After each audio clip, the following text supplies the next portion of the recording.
ఖమ్మం జిల్లా ఎమ్మెల్యేలు ప్రజల మధ్యలో ఉండడం లేదా? ఎన్నికలకు ముందు ఓ రకంగా, ఎన్నికల తర్వాత మరో రకంగా వ్యవహరిస్తున్నారా? ఎన్నికలు జరిగి కేవలం 16 నెలలే అవుతుంది. అప్పుడే ప్రజలను పట్టించుకోవడం మానేశారా? ఎమ్మెల్యేల పనితీరుపై నిర్వహించిన సర్వేలో సంచలన విషయాలు వెలుగులోకి వచ్చాయా?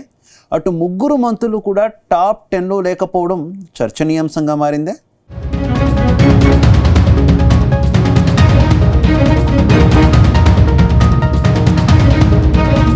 తెలంగాణలో కాంగ్రెస్ పార్టీ అధికారంలోకి వచ్చి దాదాపు 16 నెలలు అవుతోంది. ఈ 16 నెలల సమయంలో సీఎం రేవంత్ రెడ్డి తనదైన మార్కు పాలనను సాగిస్తున్నారు. అటు మంత్రులు కూడా తమ సొంత జిల్లాల్లో తమ మార్కు చూపించేందుకు ప్రయత్నిస్తున్నారు. అయితే రాష్ట్రంలో కాంగ్రెస్ పార్టీ అధికారంలోకి వచ్చాక రాష్ట్రంలో ప్రభుత్వం పనితీరు ఎలా ఉంది, అటు మంత్రులు ఎమ్మెల్యేల పనితీరుపై ఓ సంస్థ సర్వే నిర్వహించింది. ఈ సర్వేలో సంచలన విషయాలు వెలుగు చూశాయి. ఇందులో ఖమ్మం జిల్లా సర్వే ఇప్పుడు సంచలనంగా మారింది. అసలు ఈ సర్వే తర్వాత జిల్లా మంత్రులు ఎమ్మెల్యేల పనితీరుపై విమర్శలు పెరిగిపోతున్నాయి.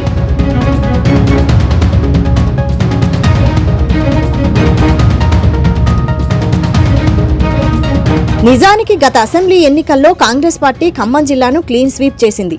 ఒక్కో ఎమ్మెల్యే భారీ మెజారిటీతో గెలిచారు. ప్రభుత్వం ఏర్పాటు అయ్యాక కూడా ఖమ్మం జిల్లా నేతలు కీలక బాధ్యతలు చేపడుతున్నారు. డిప్యూటీ సీఎంతో పాటు 2 మంత్రులు కీలక శాఖలకు మంత్రిగా వ్యవహరిస్తున్నారు. అంతేకాదు ఎన్నికల సమయంలో నిత్యం ప్రజలతో ఉండి వారి కష్టాలు విన్నారు. కింది స్థాయి కార్యకర్తలకు కూడా అందుబాటులో ఉన్నారు. సీన్ కట్ చేస్తే ఇదే నేతలు ఇప్పుడు ప్రజలకు అందుబాటులో ఉండడం లేదని ఓ సర్వే సంస్థ తేల్చి చెప్పింది. వైరా ఎమ్మెల్యే రామ్దాస్ నాయక్ నియోజకవర్గ ప్రజలకు ఏమాత్రం అందుబాటులో ఉండడం లేదన్న ఆరోపణలు వస్తున్నాయి.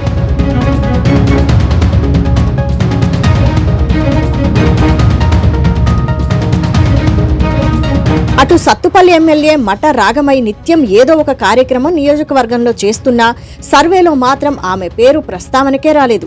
అంటే ప్రజలు ఆశించిన స్థాయిలో ఆమె పనిచేయడం లేదన్న విమర్శలు వినిపిస్తున్నాయి.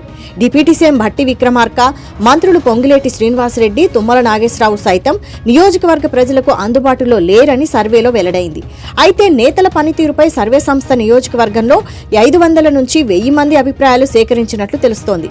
రకరకాల అభిప్రాయాలను వారు చెప్పినప్పటికీ ప్రధానంగా తమకు అందుబాటులో ఎమ్మెల్యేలు ఉండడం లేదని ఎక్కువ మంది చెప్పినట్టు సర్వే సంస్థ వెల్లడించడం హాట్ టాపిక్ అయింది.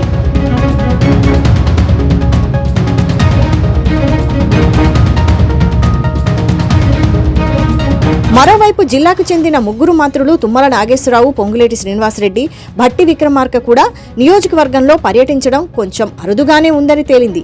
వారానికో 2 వారాలకో ఒకసారి తమ ప్రాంతాలకు ఇలా వచ్చి అలా వెళ్తున్నారు. అలా వచ్చినా కూడా అభివృద్ధి పనులకు శంకుస్థాపనలు చేసి వెంటనే హైదరాబాద్ పయనమవుతున్నారు. మంత్రులు పార్టీ నాయకులు, కార్యకర్తలను కడవడం లేదన్న విమర్శలు ఉన్నాయి.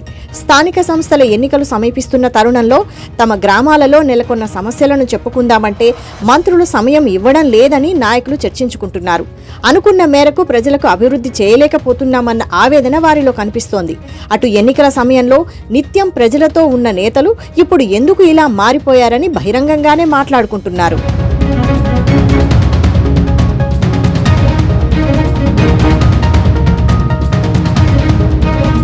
మొత్తం మీద సర్వేలో తమ అభిప్రాయాలు సూటిగా చెప్పడంతో టాప్ 10లో మంత్రులు లేరని తెలుస్తోంది. అయితే ప్రభుత్వంలో కీలక శాఖలకు మంత్రులుగా ఉన్న జిల్లా నేతలు నిత్యం అధికారులతో సమీక్షలు, ఆ శాఖ అభివృద్ధి కోసం పనిచేస్తున్నట్లు కనిపిస్తుంది. అందుకే ప్రజలకు కొంత సమయం కేటాయించలేకపోతున్నామని మంత్రులు అభిప్రాయపడుతున్నారట. అయితే ప్రజా సంక్షేమ పాలన అంటున్న ప్రభుత్వంలో ప్రజలకు నేతలెవరూ అందుబాటులో లేరని ప్రచారం సాగుతుండటంతో కొందరు నేతలు మాత్రం టెన్షన్ పడుతున్నట్టు సమాచారం.